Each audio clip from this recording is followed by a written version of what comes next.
বাবা শুভ, কিছু বলবে মা? চশমাটা ভেঙে গেছে। কোরআন শরীফ পড়তে গিয়ে টের পেলাম। ও আসার সময় একটু ঠিক করে আনিস।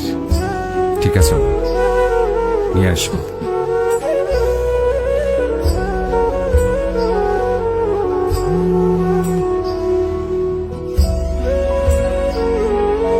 শুভ, হ্যাঁ মা, বাসায় তো খেজুর শেষ। অফিস থেকে আসার সময় খেজুর নিয়ে আসিস বাবা। ঠিক আছে মা, নিয়ে আসবো। শুভ, এই শুভ, কি ব্যাপার তুমি এখনো ফ্রেশ হওনি? ওদিকে ইফতারের সময় হয়ে গেছে।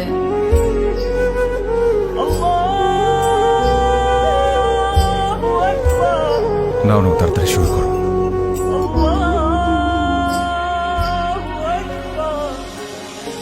মা, এই যে তোমার খেজুর। বাবা, দাদু তো নেই, দাদু তো আল্লাহর কাছে চলে গেছে।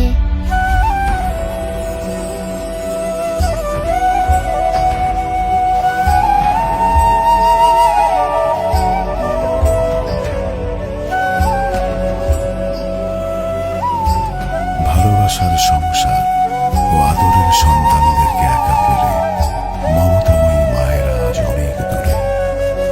মা হারানোর এমন দৃশ্য আজ আমাদের ঘরে। যে মানুষটির পরম আদরে, পরম মমতায় কাটে আমাদের প্রতিটি মুহূর্ত, প্রতিটি দিন, সে মানুষটি আমাদের মা। আর সেই মাকে শুধু মা দিবসেই কেন, প্রতিদিন বলবো, মা তোমাকে ভালোবাসি, অনেক ভালোবাসি। মায়ের সাথে কাটানো প্রতিটি দিনই আমাদের মা দিবস।